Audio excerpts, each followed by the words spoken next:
What's going on, everybody? Welcome to a special edition of the Wrestling Junkies podcast. I'm Eric, Mr. Cincinnati Robinson. As always, I'm joined by the podcast dad himself, Chris Hoops. Hoops, how you doing, man? I'm excited. This is a little bit of a change from what we usually do. We No, have a manager and an announcer on today, so I'm excited to see yeah, that side of the wrestling world and kind of get into that. yeah. No, we figured we'd switch things up a bit. We usually have wrestlers on the show, but I think this is our first manager, Yes. announcer, commentator, jack of all trades. Also a pop punk singer. He is the Black Diamond. He has seen Nick. Nick, how are you? Good to see you. Good. I'm glad to be here. Thank you all for having me. Thank you for joining us. All like I said, this is one of our favorite parts of doing the show is getting to talk to people in the wrestling industry. So, without further ado, let's go ahead and kick it off. We look at anybody in the wrestling business here, the superhero or a supervillain. They all have an origin story. So, Nick, tell us about some of your earliest memories of professional wrestling. Oof. Earliest memory. Brother watching Saturday night's main event, Hulk Hogan versus Andre the Giant. The controversial finish where Earl Hebner had a twin, Dave Hebner, and all that. And I remember watching that and just seeing how mad Hogan was at the end. I was like, okay, it's kind of interesting, but wasn't quite there. It wasn't until a month or so later, my dad sent me down to watch the first class of champions. And yes, I'm pretty old, but he sent me to watch the first class of champions and see an entire show. But it was great. And like the main event is what hooked me forever. It's Sting versus Ric Flair. Mhm. That's what got me in. That's And ever appropriate, since then, I especially was, given the week we've got. Yeah. Yeah. oh, absolutely. So It's so just have, something to have, see you, it come to an end. It's like, wow. have you been following Sting throughout his career? Is that like one Oh, of your favorites? oh, definitely. He's the only one who I would cheer against Ric Flair because, like, in my household, we were like, even back then, before it was smart, we kind of cheered for the Horsemen all the time. This is how what we did. We love seeing them beat people up and gang up Nice. on people. That's fair. Yeah. That's fair. All right, so let's flip to the commentary side, right? What do you think is the key to effectively connecting with an audience through commentary?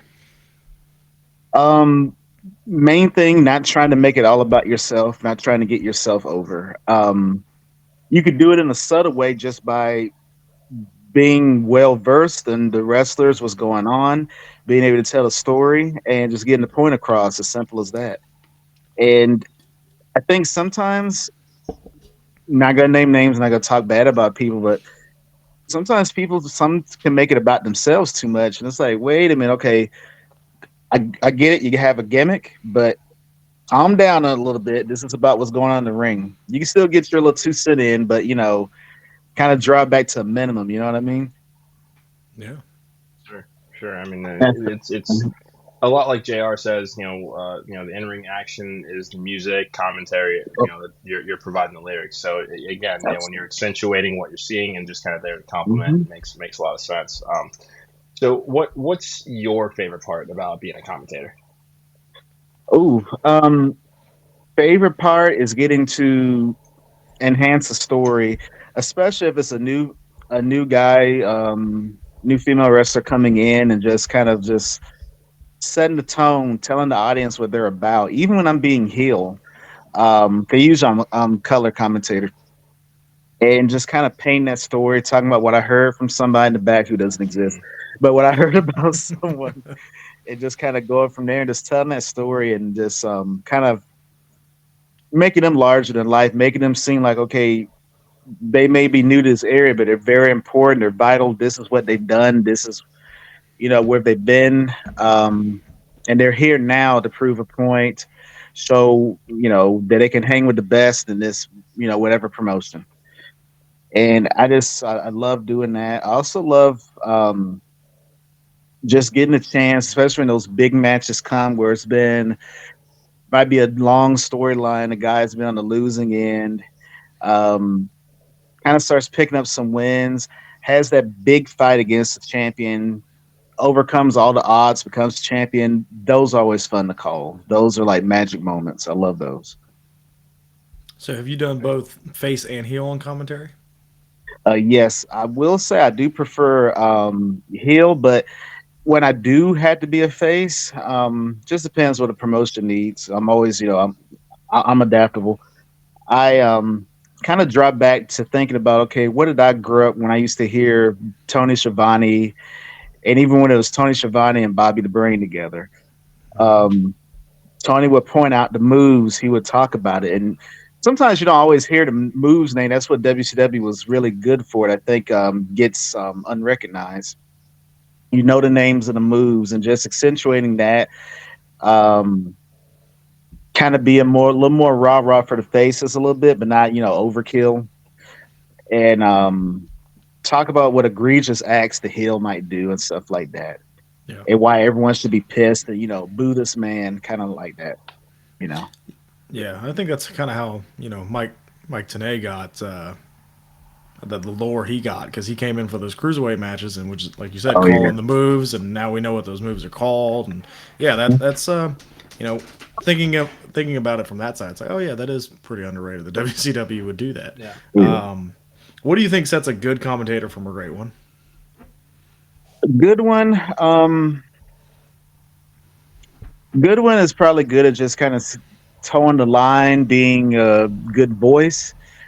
A great one can go the extra mile and just really enhance the story, or even enhance it when, let's just say, a match isn't really going so well in the ring. May have looked good on paper, but it's like, oh my god, when is this going to end? When's the bell going to ring?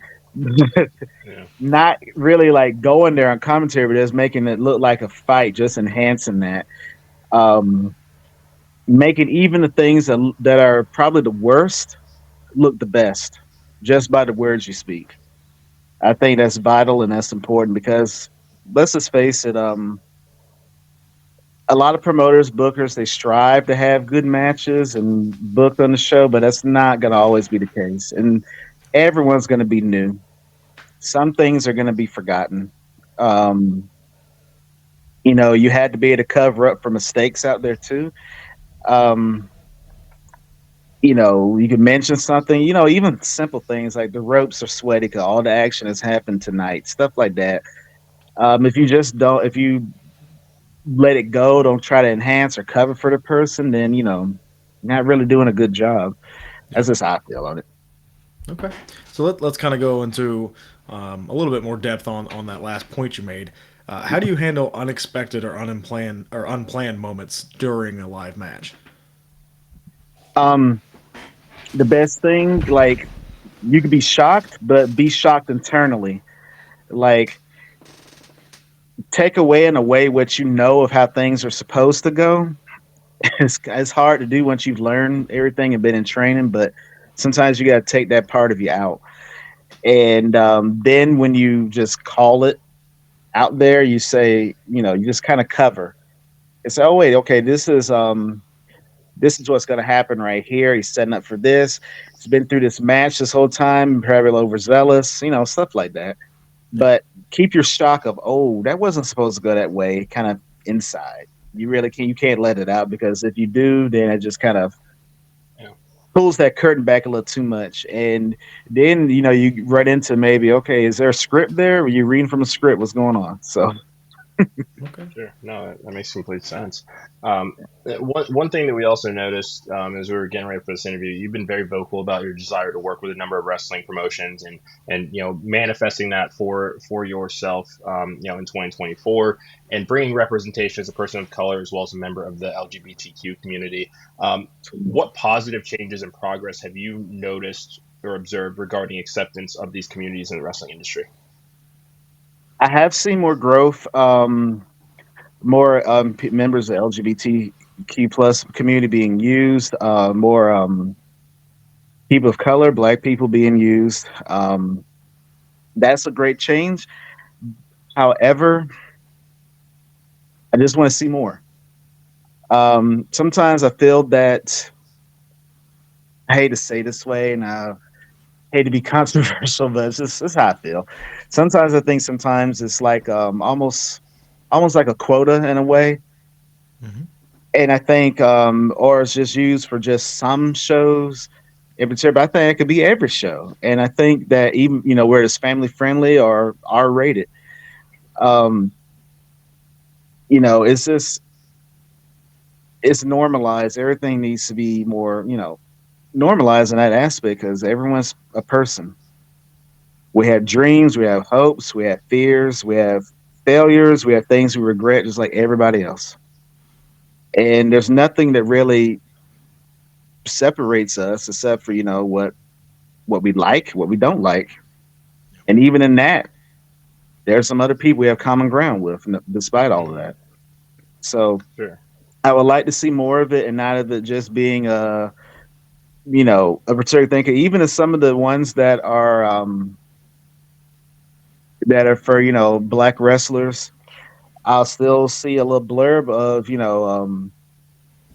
one person. Okay, oh, they're invited to the cookout. I'm like, okay, so you couldn't find another black wrestler that could have filled that spot instead, or Yeah. it's just some things like that that's kind of make me like, Sure. okay, Sure. that's just Sure. Yeah. So essentially, normalizing acceptance, normalizing inclusivity hmm should be the name of the game in 2024 in your eyes. I like that. oh, Yeah. absolutely. I mean, it probably should be at this point, right? Like that's Right. crazy. Like, Yeah. Hands down. and that's one of the cool things that we've kind of explored during this podcast so far. Is, I mean, how many LGBTQ people have we had on Yeah. this show so far, Yeah. and to see different promotions going out there and doing it, and to see Yeah. Yeah. like there is so much talent out there, and it's amazing for us to see. I think starting this podcast and getting those other wrestlers on. At the end of the day, we're all wrestling fans, and Yeah. we love wrestling. I don't care, Absolutely. I don't care what you do, what you go out and do. Yeah. If you like wrestling, I love wrestling.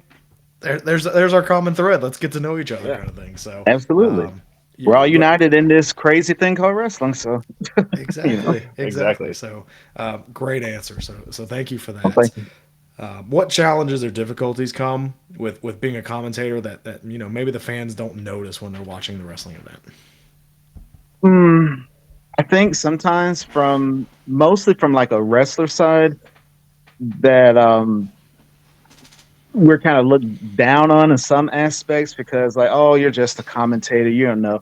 But people like when you take a time to know someone and just talk to them, you'll find out a whole lot about them. Like I've trained, I I've been able to I hate to use the term, but produce matches, stuff like that. I've been able to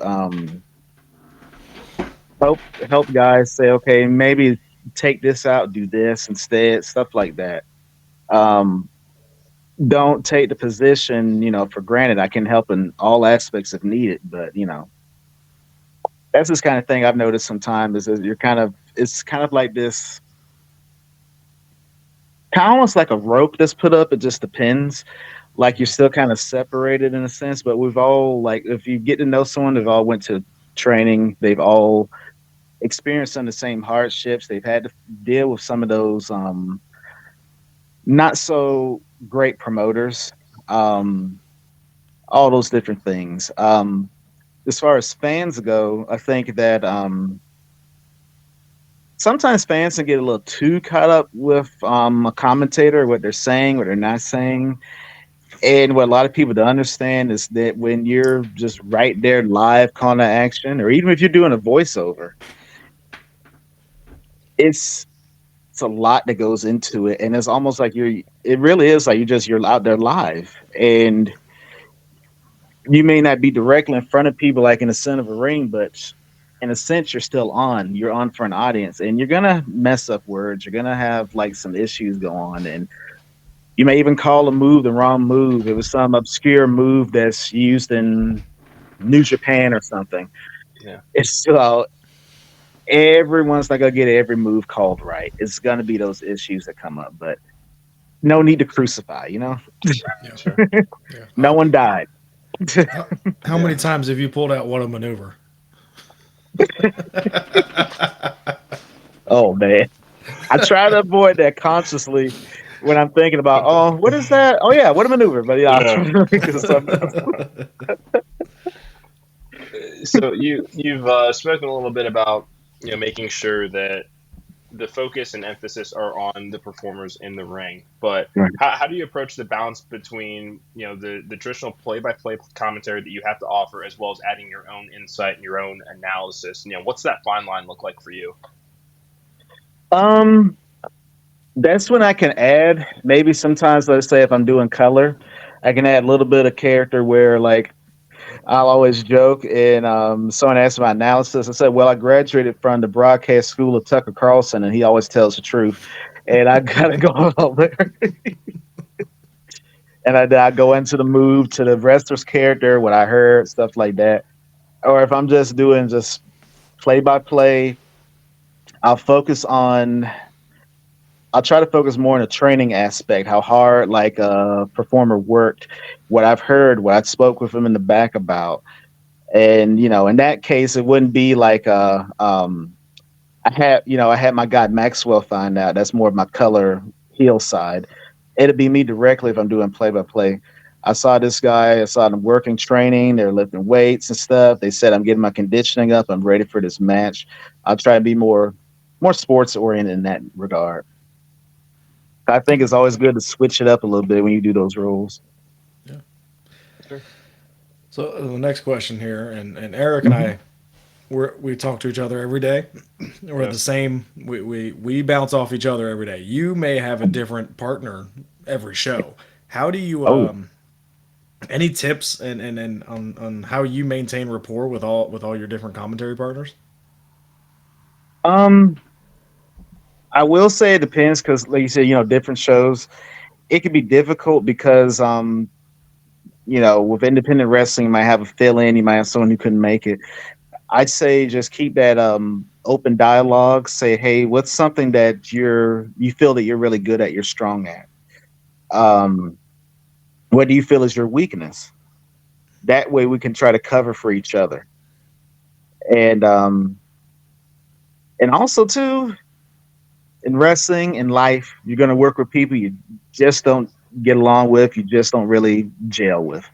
Yeah. Had that with commentary partners a lot before. And the thing is, you think of in your head, you get yourself prepped, you're like, okay,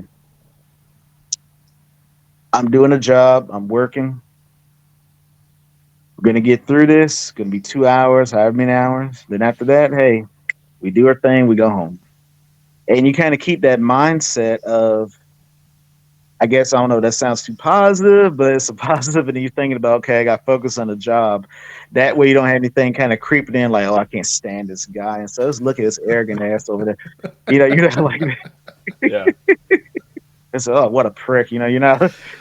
You're not thinking all that while you're doing your job. You can think that all day afterward now.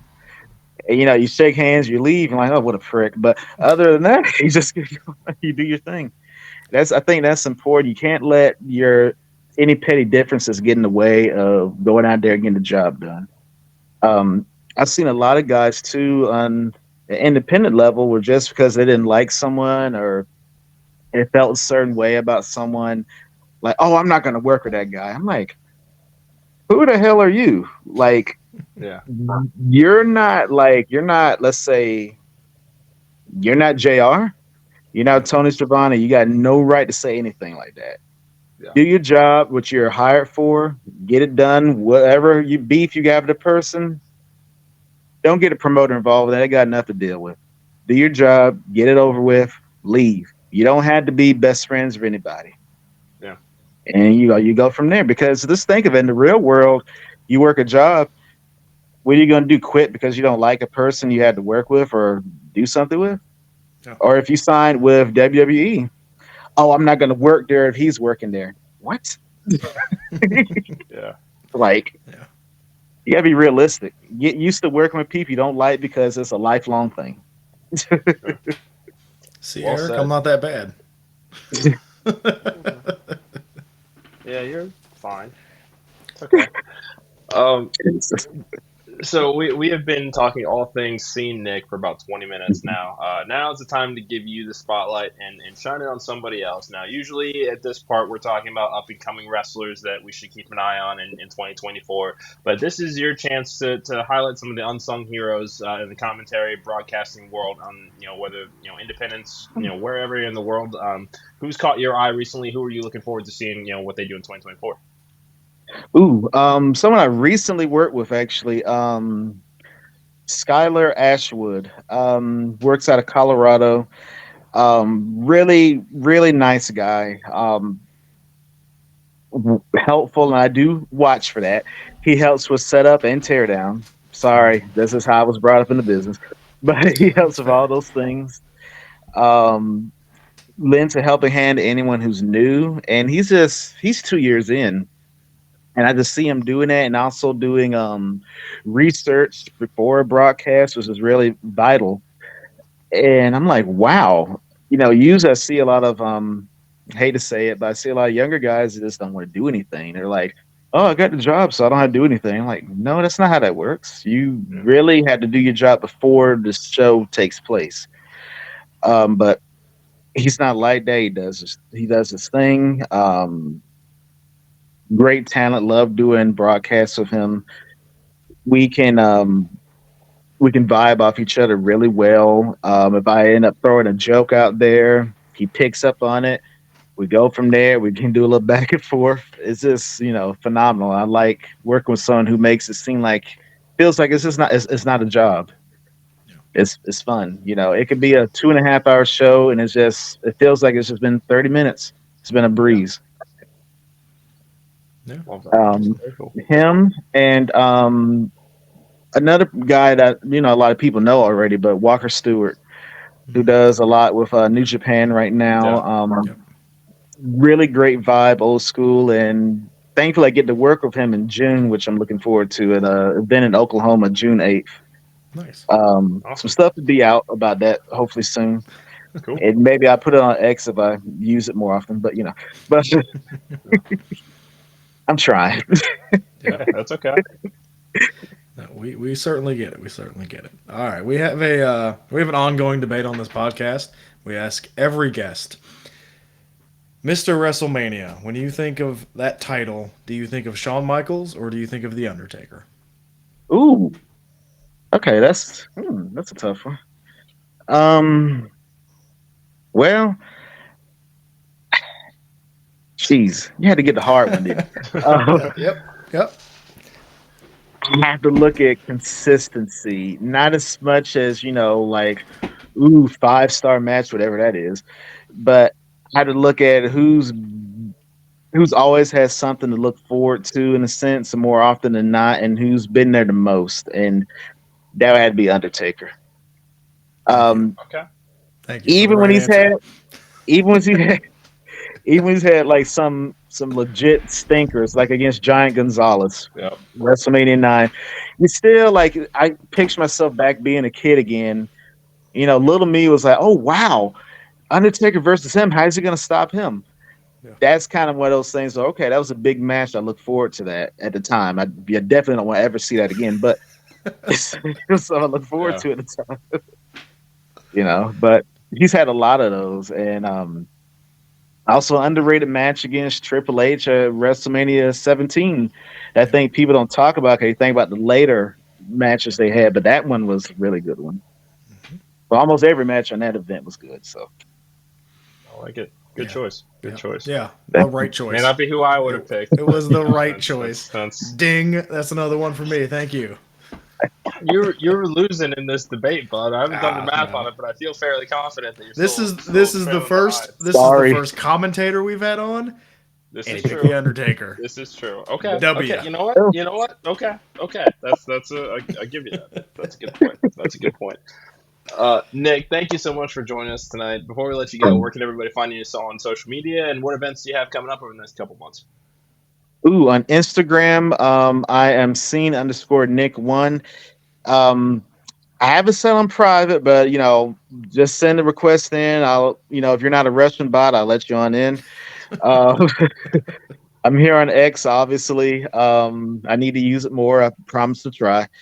So sometimes it gets so negative on this app, so I just like, Yeah. Yeah. but Nice. it's just one of those things. And also, I will be, I'm on Facebook, of course, but also, upcoming this Saturday, March 2nd, Dallas, Texas, at the venue change at the Elks Lodge, Dallas Elks Lodge is going to be Sword Mania 2024, presented by Swords Championship Wrestling, the OIWA, and featuring professional wrestlers out of the UK from Contract Professional Wrestling. Phenomenal event, stacked, stacked, stacked. Dante Smiley, the international OIWA heavyweight champion, is going to defend in a no DQ match against PCO. Legend himself, Okay. PCO, Very is cool. going to be there. You have so many more. You got Gabe XL, you got Congo Kong is going to be there. Just the list goes on and on. This is our biggest event of the year. Just want everyone to be there. Dallas, Texas.